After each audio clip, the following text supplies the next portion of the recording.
Hey, it's Gina with WTI, and I've found something that has taken my brows from blah to brow wow. And that's this Wunderbrow Fluffy Brow Wax.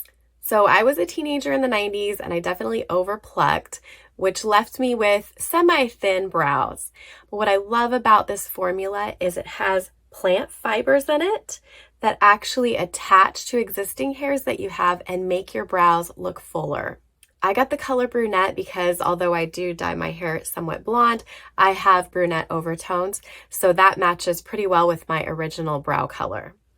I love this company because they use plant-based formulas, they're vegan, and they actually won a Global Green Beauty Award in 2023, which I think is amazing. Before I apply the wax, I do use the applicator to brush off excess wax on the side of the tube. That way, when I go to apply it on my eyebrows, it doesn't get clumpy. You can follow up with a spoolie if you like. I've found that that does help to distribute the color a little bit better into my eyebrows, but definitely whatever works for you. I'm so glad that I found this Wunderbrow brow wax. It has been really good for my eyebrows.